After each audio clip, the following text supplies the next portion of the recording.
Great Demon King, Chapter 20. Don't touch the teacher's buddy.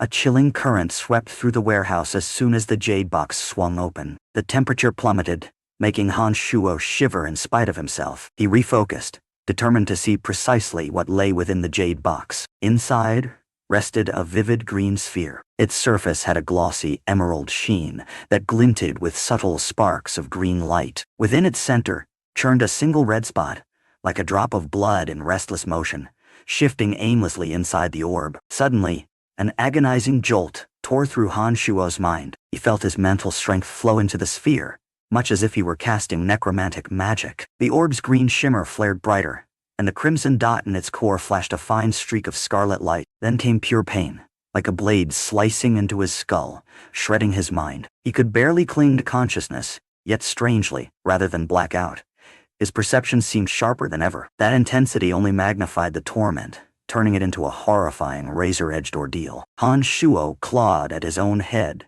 his body contorting in a torturous arc. Thick veins protruded across his neck and forearms, muscles knotting into a trembling spasm. His low, ragged groans broke into beastly snarls as his mental strength continued funneling into the orb, feeding the monstrous agony. Just when he thought he would lose every scrap of mental energy, the magical yuan in his body surged upward, threading its way from his neck into his brain. The moment it arrived, the pain soared even higher, as if the blade in his mind had pressed deeper. In the next instant, however, something strange occurred. The mental strength that had poured uncontrollably into the orb came crashing back like a tidal wave. Overwhelmed, Shuo finally collapsed into unconsciousness. When he stirred much later, his limbs felt impossibly heavy, yet his mind hummed with an uncanny sharpness. Objects in front of him seemed more vivid.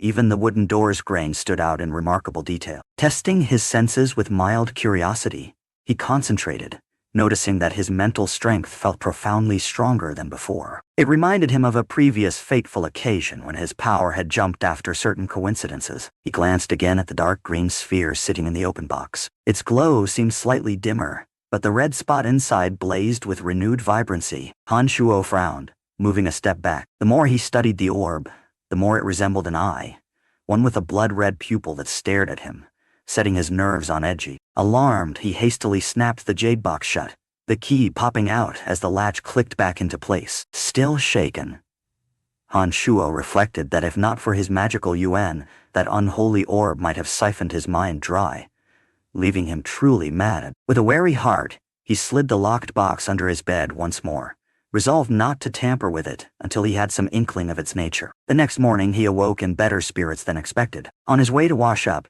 he caught sight of Carrie and Borg cleaning statues near the classroom building, clearly up earlier than usual, yawning in exhaustion as they worked. They lit up with relieved smiles at Shuo's appearance, reminding him to speak to Fanny on their behalf before the academy could dismiss them. After breakfast and a rather dull foundational magic lecture from Master Jane, during which Shuo absently swept the necromancy hall, at the entrance, he again ran into Carrie and Borg, who pleaded with him to hurry and find Fanny, since Fitch was already there, asking about advanced magical knowledge. Shuo reassured them and continued on. He soon discovered Fitch gazing at Fanny with undisguised admiration, mingled with something dark and greedy in his eyes. Rather than absorbing her instructions, Fitch simply leered at her figure, apparently oblivious to Shuo's arrival. Meanwhile, Fanny stood blindfolded, demonstrating how to command undead creatures by mind alone. A group of lumbering zombies navigated obstacles and smashed wooden targets under her guidance. Shuo noticed Fitch barely bothered hiding his lust. It explained why,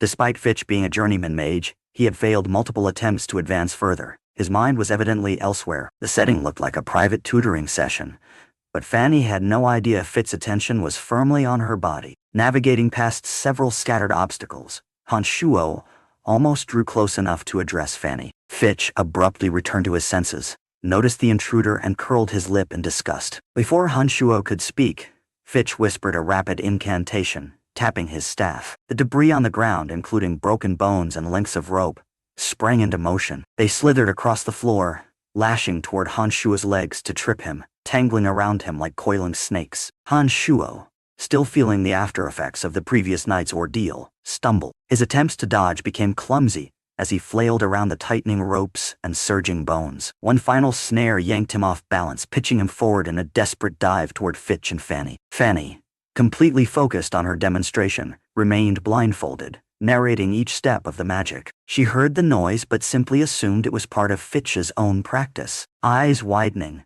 Han Shuo realized he was barreling toward them. Fitch lifted his staff, ready to strike a vicious blow, and Han Shuo reflexively twisted left in midair to avoid it. This maneuver sent him directly toward Fanny instead. He willed his body to stop, pulling his torso back.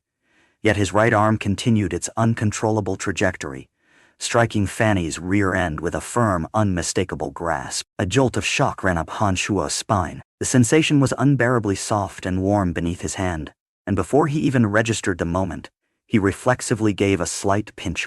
Horrified, he wrenched his hand back, terrified of Fanny's reaction. The pleasure of that accidental squeeze lingered, but so did the ominous realization that he had surely committed a grave offense. He staggered backward, bracing for Fanny's wrath. Fitch stood off to the side, trembling with fury, livid that Han Shuo, rather than himself, had ended up in such a compromising position with the beautiful instructor. Fanny tore off the cloth covering her eyes. She gasped in shock, confusion flickering across her features. But before Han Shuo could utter a single apology, Fanny's countenance hardened with rage. She stormed right past him, her eyes fixed on Fitch with a ferocious glare. Her palm cracked across Fitch's face in 2 loud slaps, leaving bright red prints on both cheeks. Breathing hard, Fanny accused Fitch of taking advantage of her in the midst of her demonstration, apparently convinced that he had made an untoward move. Fitch stood frozen, speechless, as Fanny's wrath burned into him. Han Shuo, reeling from stunned relief, hardly dared breathe. He wondered how on earth this could possibly end without further disaster.